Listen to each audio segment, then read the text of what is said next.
Tonight, a giant in Canadian politics lies in state as dignitaries and the public pay homage to former Prime Minister Brian Mulroney.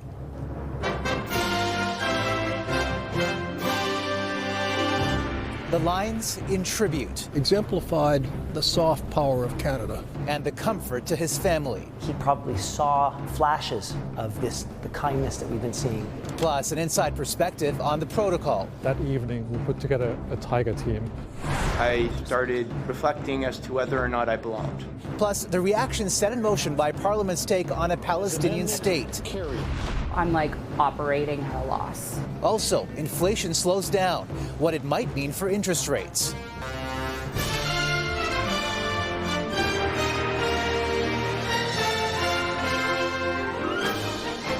CTV National News with Omar Sachedina, reporting tonight from Ottawa. Good evening, everyone. Brian Mulroney is being remembered for his public service to the country, and today was honored by the public in Ottawa in the lead up to his state funeral. A line formed this morning outside the Sir John A. Macdonald building. Inside, the Mulroney family received dignitaries and well-wishers while taking a moment to grieve themselves as the former Prime Minister began lying in state. CTV's Judy Trin on a day of tributes and condolences. For a decade, Brian Mulroney took the same route to work. On his last drive, his family is with him again, watching. Prepare to shoulder, as he's held up on the shoulders of Mounties. Something that I certainly remember about Prime Minister Mulroney was his grace. Sentinels stand vigil over Mulroney's casket, a comfort to a mother and daughter. The first mourners were dignitaries and successors, reflecting on what it takes to follow in his footsteps. He established trust with leaders around the world, and in doing so, exemplified the soft power of Canada. It's Mulroney's diplomatic courage that resonates with Canada's first Black Governor General. The way he stood up to the cause, against apartheid in South Africa, the way he stood up, for the release and pleaded for the release of Nelson Mandela. When Mulroney led the country, South Africa's current High Commissioner, Reza Sheikh, was in prison.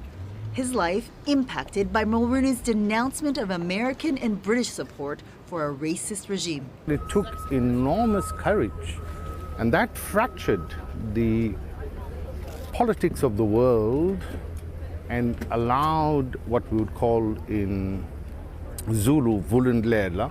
It opened the way that led for change in South Africa. The boy from Bay Como is also being remembered for smaller moments. He made a point of befriending people who he thought were either shy or against him, and he was a very effective human as well as a very effective leader. Outside, the first person in line was a man who helped protect Canada's 18th Prime Minister as part of his security detail.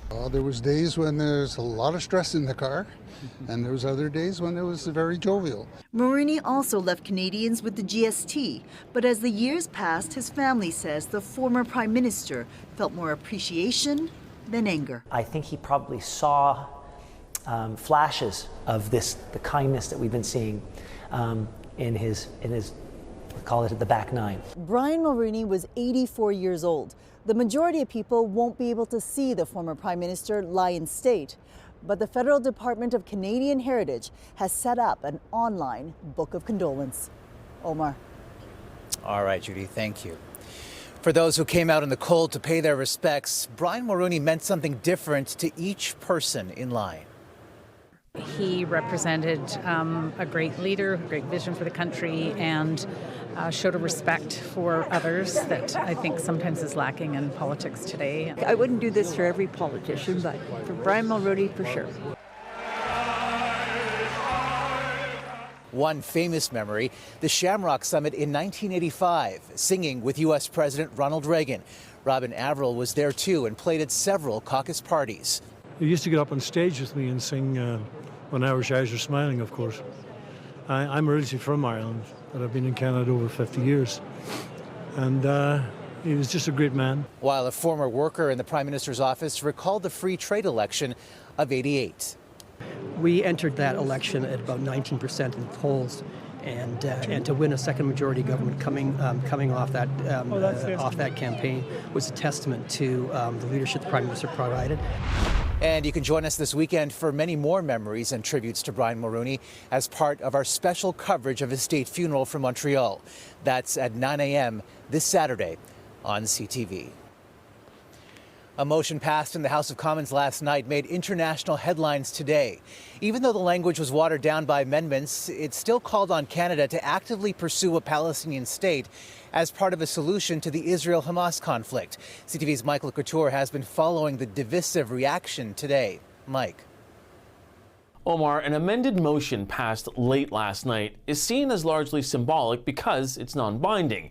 But that vote on Palestinian statehood could cost the Liberals at least one MP. I truly felt last night that a line had been crossed. I declare the motion as amended carried. The Liberal MP, who is also Jewish, says applauding an NDP motion pushing for a two-state solution on Israel went too far. It's left Anthony Housefather weighing his political future.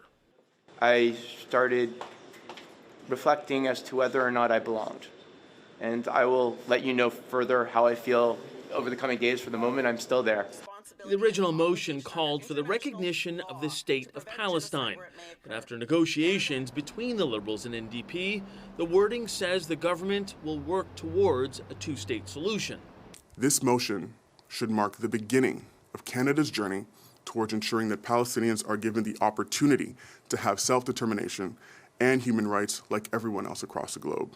The motion calls for an immediate ceasefire and for Hamas to lay down all its arms. But B'nai B'rith Canada calls it an appalling disregard for Israel's right to defend itself. I believe the fact that over 200 members of parliament endorsed this motion is indicative of the direction in which our foreign policy is heading under this Liberal government. For this woman who is trying to get her family out of Gaza, the vote in Parliament is a positive step. It's very, very huge for us, and we want ceasefire. Everybody knows this. Liberal cabinet ministers say the NDP motion reaffirms Canada's support for a two-state solution. As for Anthony Housefather's future, well, many ministers would only say he's an important member of the Liberal caucus. Omar? All right, Mike, thank you. Donald Trump is facing fierce criticism tonight over comments he made about the Israel-Hamas war, condemned by Jewish leaders and the White House. Jewish person that votes for Democrats hates their religion, they hate everything about Israel, and they should be ashamed of themselves. Trump made the comments when asked in an interview about the Democrats' mounting criticism of Israeli Prime Minister Benjamin Netanyahu and his handling of the conflict.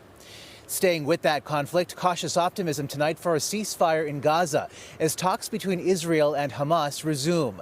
But it comes as the UN warns the enclave's population is on the brink of starvation. This catastrophe is human-made and was entirely preventable. A UN-backed report says Gaza now has the highest number of people facing catastrophic hunger ever recorded. More than 1 million people, half of Gaza's population. And in another war zone, Ukraine, the Trudeau government is pledging more Canadian help. And now more than ever, they need us to back them up, to make sure that they have the equipment and the supplies that they need to win this war. Ottawa is sending $47 million worth of bullets, artillery, and night vision goggles to Ukrainian troops. The public servant behind a company paid millions of dollars to help develop the ArriveCan app has told a fiery House committee that he had no conflict of interest. He was suspended after it was revealed he was working for the Defense Department while his company held contracts with the federal government. CTV's Annie Bergeron-Oliver has more. The federal government suspended all contracts with Dalian Enterprises after it was revealed its founder, David Yeo, who had received millions to help create the troubled ArriveCan app, worked for the Defense Department. Today at committee, Yeo fired back against that narrative. Your LinkedIn account says that you were a business owner at Dalian Enterprises from 2001 until present. LinkedIn is a non-authoritative source. Why would we believe what's on the internet, sir? Yo says he worked as an IT consultant for the Defense Department for years, but it wasn't until September 2023 that he became an employee.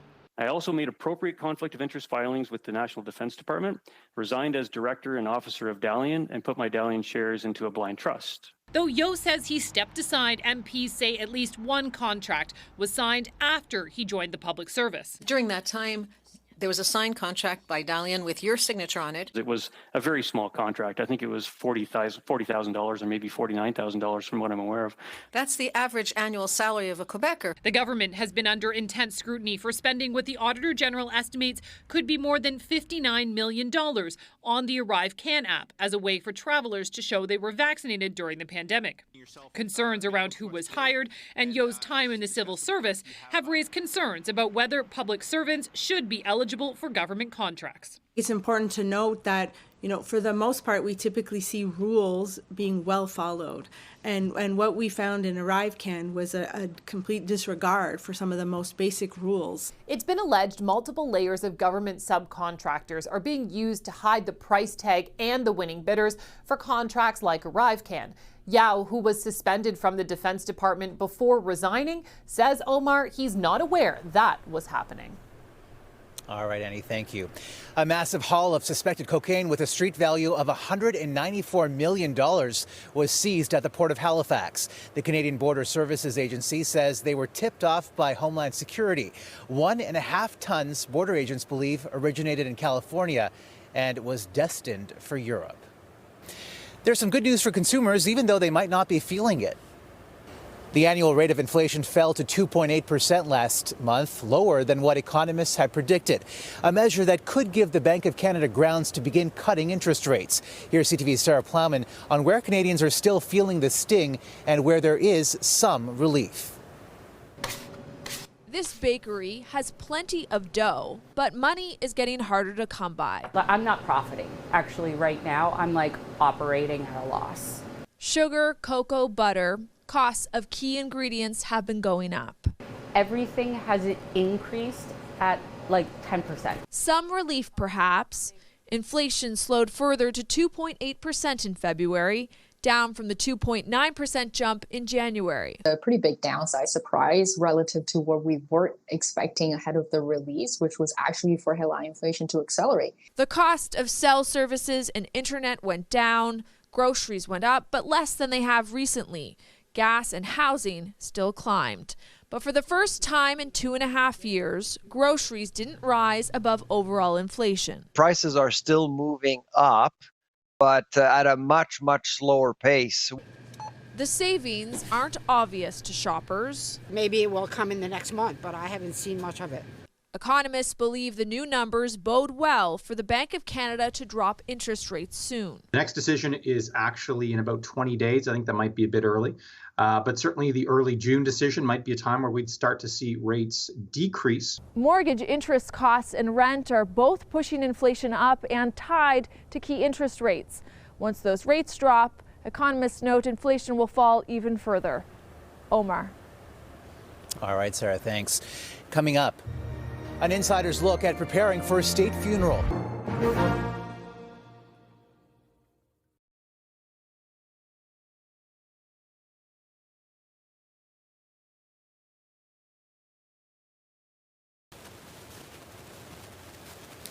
When family, friends and dignitaries gather at Montreal's Notre-Dame Basilica on Saturday for Brian Mulroney's state funeral, they'll be gathering in a church almost 200 years old, one of Canada's most significant landmarks and the site of momentous milestones, including the wedding of Celine Dion and René Angélil in 1994. The funeral of hockey great Maurice the Rocket Richard in 2000. And that same year, the funeral of former Prime Minister Pierre Elliott Trudeau. Earlier today, I spoke to the acting director of State Ceremony and Protocol from Canadian Heritage about the history of state funerals in Canada. Incidentally, the first state funeral was not for a Governor General. It was not for Prime Minister. It actually was offered to the family of Darcy McKee, who was a sitting MP. He was not a minister and not a Prime Minister, obviously, but he was assassinated just a few blocks from here on Spark Street. So the first state funeral here in the capital was for head of state or head of government. Tell me a little bit about the Montreal connection. Tell me the significance of St. Patrick's particularly for the family. So the lying in repose will be at St. Patrick's Basilica, whereas the funeral itself will be at Notre Dame Basilica. And we didn't know this initially, but we were proposing to the family spaces for the lying in repose, and so St. Patrick came up. It had to be within a certain area of Notre Dame itself. And then we learned soon later on that actually one of their sons, Ben Mulroney, actually got married in the chapel of St. Patrick's. And then later on we learned that another one of their sons, Nicholas, had his confirmation there as well. So it's quite a beautiful connection to have then this final moment for Mr. Mulroney at St. Patrick's itself. How many people will there be at Notre Dame on Saturday? It will be over the 1,000 mark. We're losing some of the spaces it's a fairly large basilica, as you know. We're losing some of the spaces for security reasons and just because of the equipment and whatnot. But it's likely going to be the 1,100 mark. Are you yourself realizing the weight of history in this moment? I didn't until this morning, because for the past 2 weeks we were very much in project management mode. I work with our events colleagues that run Canada Day, that run major events, royal tours. But it was this morning when I walked into the Sir Johnny Macdonald building and I knew what was about to happen. This is actually a funeral. This is somebody's loved one. And so that's when I felt it. And I realized, well, what an honor it is for me to actually, and for our team, to be working on such an event. A sad note from the hockey world. One of the NHL's fiercest enforcers, Chris Simon, has died. Simon was of Ojibwe descent and considered a role model for First Nations hockey players across Canada.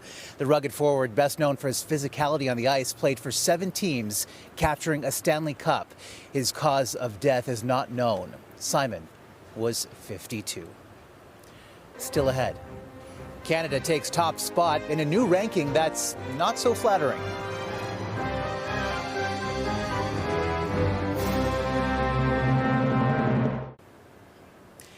Canada has long been known for its natural beauty, wide open spaces, and fresh air. Now, a new report on air quality says otherwise. It found Canada surpassed the U.S. for North America's most polluted air last year, pointing to toxic smoke from last year's record wildfire season. No surprise then, the country's worst air choked fire hotspots, Alberta and the Northwest Territories. And experts are bracing for yet another bad fire season coming off a warm winter and into the first day of spring. CTV's Alison Bamford has that story. Happy spring. Happy spring, yeah. Good to see you. A springtime tradition in Regina, even though temperatures are still below freezing. It's never too cold for ice cream. Usually, the sweet taste of ice cream is the reward for making it through a long, grueling winter. They are very happy to see our windows open. But this year, the shop's opening day marks an end to the country's warmest winter in 77 years. This was really the winter that didn't happen. We had every month was warmer than normal, an all-time record. A result of the El Niño climate pattern that Phillips says is tapering off, but will likely linger into the spring and summer, making for smooth transitions between seasons and warmer than normal conditions. I always say, enjoy the weather, but be concerned by the climate. A climate that already has people wondering, what does this mean for Canada's looming wildfire season? We are taking action earlier than ever, and preparations for this year's wildfire and drought seasons are already well underway. BC is up against a historically low snowpack that's typically crucial in restoring moisture in the soil. Even if the province gets a dumping during its rainy season, some experts are concerned it won't be enough.